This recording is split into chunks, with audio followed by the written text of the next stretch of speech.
Gusto mo ng scooter na Vespa pero hindi kaya ng bulsa. Baka ito ang para sa'yo. Itong FKM Labi 150. Tara, ikutan natin.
Ayan mga ka-riders, isa na naman pong competitive scooter ang dumagdag sa ating pagpipilian. Ito nga pong FKM Labi 150. Okay, although classic ang kanyang looks, pero modernized na rin po yung kanyang design. Available po sa 4 na kulay itong FKM Labi 150. Ito nga pong kulay gray, meron din po siyang kulay black, white at saka red.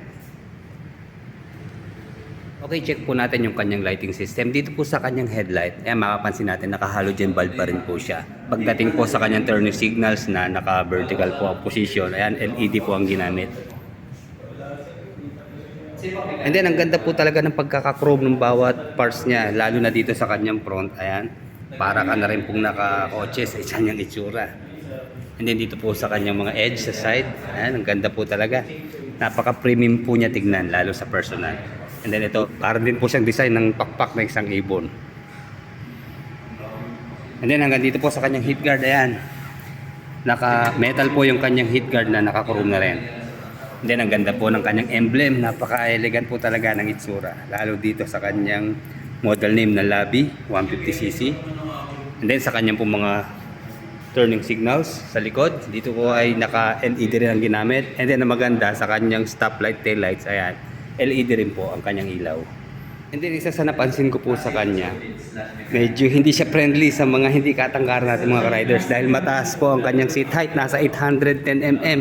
And then sa kanyang ground clearance, although hindi naman po ito makaka-apekto sa atin dahil 155 mm po ang kanyang ground clearance. Yan, mapapansin nyo medyo mataas siya, kaya tama-tama po in case na tayo po ay mapadaan sa baha, medyo safe siya.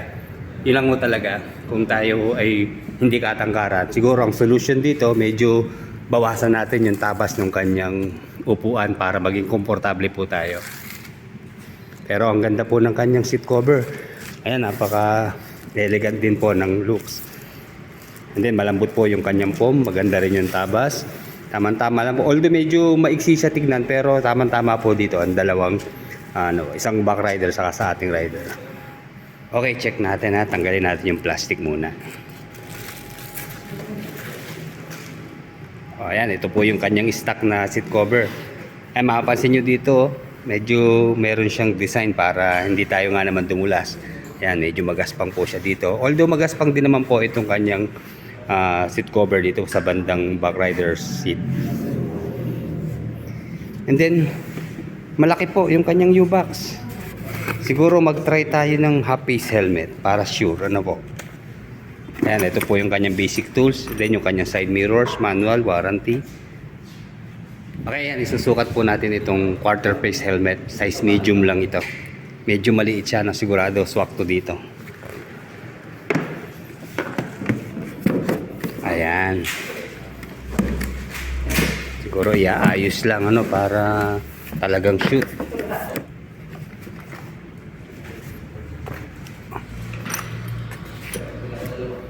Okay, dito po, ayan, hindi siya lumalapat. Siguro, iayos lang natin.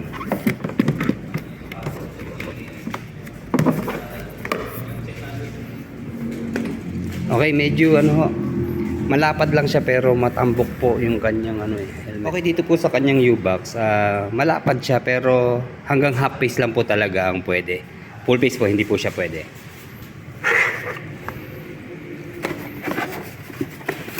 And then hinahanap ko po yung kanyang fuel tank.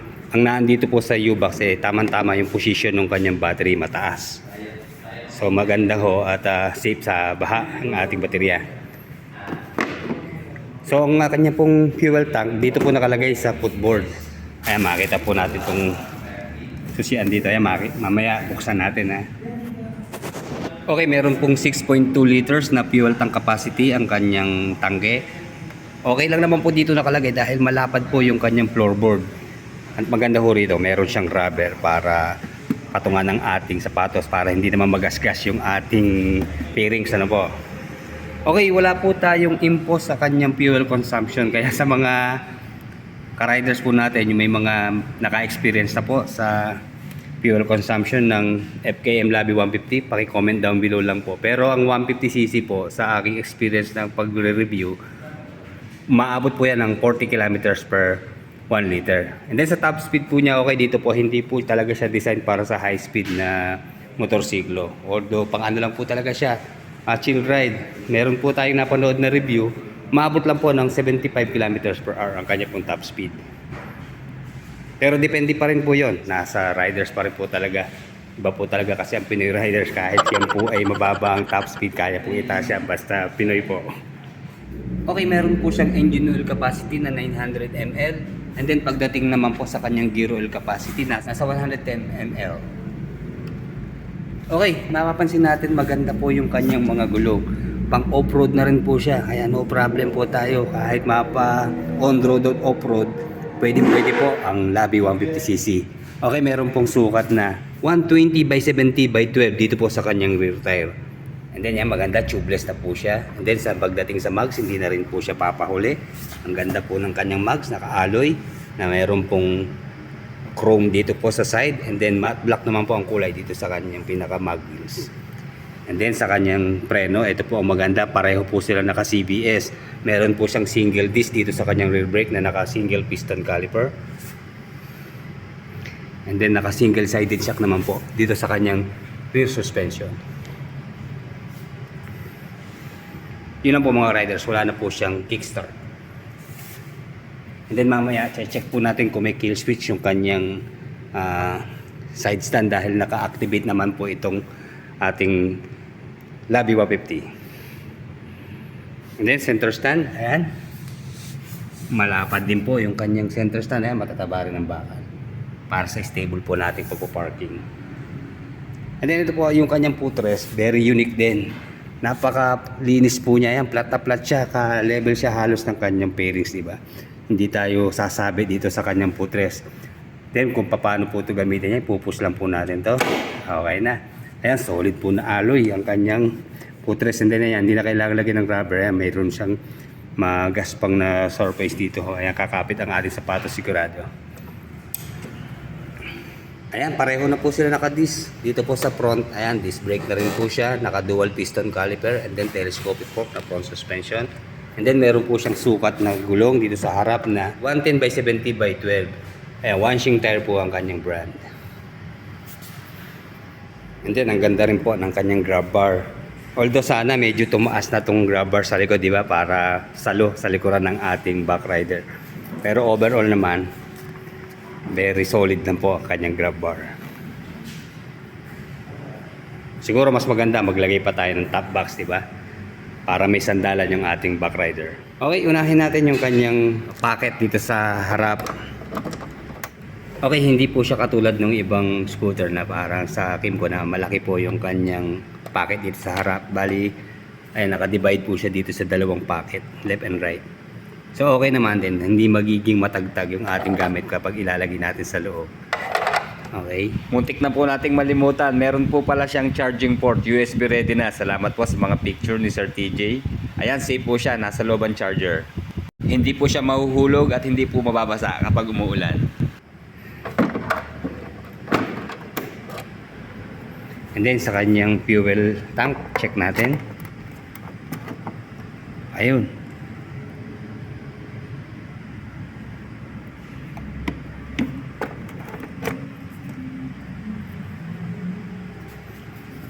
O yan, unleaded gas po ang kanyang gamit. And then ito, meron pa rin po siyang extrang utility hook dito sa gitna. Maganda, na ilalak siya, oh. Hindi mahuhulog yung ating isasabit. Then check natin dito sa ilalim. Okay, wala na po sa ilalim na hook. Then ito po isa sa unique sa kanya. Mapapagkamalan mo po siyang keyless dahil dito sa design ng kanyang ignition. Pero disusi pa rin po siya. Maganda ho yan. Meron siya ditong cover para in case nga ho na hindi na ay iwanan natin, hindi siya mapapasok ng tubig o masusungkit ng kung sino man. Ayan. So ayan. Ayan. Okay, swerte po tayo, meron siyang battery. So i-open na natin. Ayan, combined analog and digital po sa kanyang instrument panel. Okay, dito po sa ibabaw yung kanyang RPM na naka-analog, kulay white, and then yung kanyang pinaka indicator po ito, kulay red. And then ayan, meron po siyang hazard. So ang operation po ng kanyang hazard ito, patayin muna natin. Ayan. Okay, kapag gagamitin po natin yung kanyang hazard lamp, halimbawa po ayan, naka right turn tayo, switch lang po natin sa left, mag-hazard na po siya. And then pag i-switch off naman po, papatayin lang po sa gitna. And then vice versa, ganun din po, kapag naka left turn naman po, switch lang po pa kanan, mag-hazard din po siya. Pero kung di naman po tayo gagamit ng hazard at turning signals lang, wag natin kakalimutan, i-switch off muna po sa gitnang button. And then check natin yung kanyang horn. Ayan, ang tining po ng kanyang horn. Rinig na rinig sigurado. Okay, ayan po. Sa ilalim naman yung kanyang digital na panel. Nandito po yung kanyang trip meter, fuel indicator, and then yung kanya naman pong speedometer, and then meron din po siyang clock dito sa right side. Okay, dito po sa kanyang headlight, bali kulay yellow po yung kanyang mga bulb. Okay, naka-low beam po siya, and then pag i-high beam natin, okay, kailangan po i-start para mag-high beam, pero ayan po, naka-low beam lang po siya. And then yung kanya naman pong turning signals, check natin.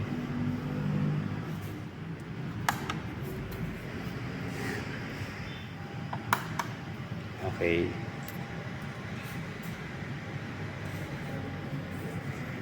And then check naman po natin yung kanyang stoplight.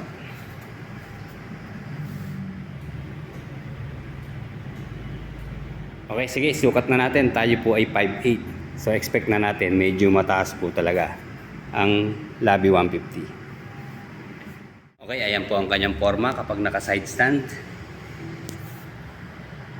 Yan, okay naman yung kanyang pagkakatagilid. Mukhang stable naman. Okay, sakay na tayo. Ayun, tayo po ay 5'8" daw, pero kita nyo nakatiyad po yung dalawa nating paa. So talaga mataas po siya. Pero pag nasanay naman po kayo at nakabisado nyo na talaga itong si FKM Labi 150, wala na rin siyang pinagkaiba sa ating mga kadalasan mga scooters. Okay, unahin natin sa kanyang suspension. Although nag-single shock lang po siya dito sa kanyang rear, check natin yung kanyang bounce. Ayan. Sumusunod din naman siya siyempre. And then check po natin yung kanyang dalawang disc brake na naka CBS. Unahin po natin dito sa rear. Ayan. Yung stopping power niya matindi po talaga dahil tulong po talaga yung dalawang gulong. At ang maganda ho talaga sa kanya, nakapareho na siyang disc. So no problem po tayo in case na tayo po ay biglang titigil. Okay, dito naman po sa front disc. Ayan, almost equal po siya ng lakas sa kanyang mga preno.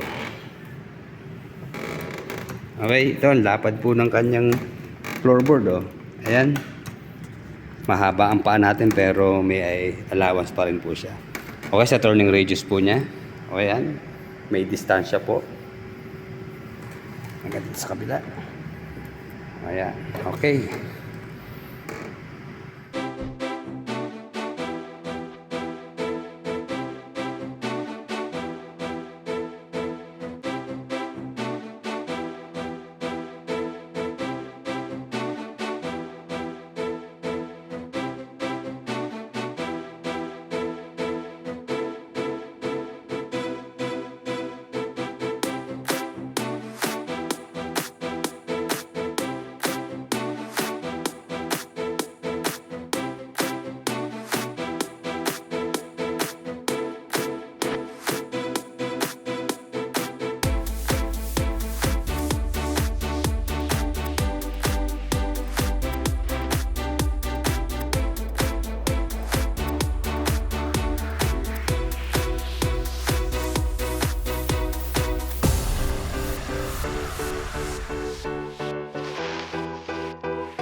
And then sa engine specs po ng Labi 150, single cylinder, 4-stroke, single overhead cam, 2 valve, air-cooled po sa kanyang cooling system, pero fuel injected na po sa kanyang fuel supply system. And then 9.2 horsepower at 7,000 RPM po sa kanyang maximum power. And then 10.5 Newton meter of torque at 6,000 RPM. Okay, para naman po sa update na price ng FKM Labi 150 ngayong March 23, 2024, nasa 86,900 pesos po sa cash price. And then sa installment basis po, message lang po kayo sa Archoy San Pablo para sa mga breakdown po ng kanyang installment. Okay, like, comment, and subscribe sa ating channel. Maraming salamat po.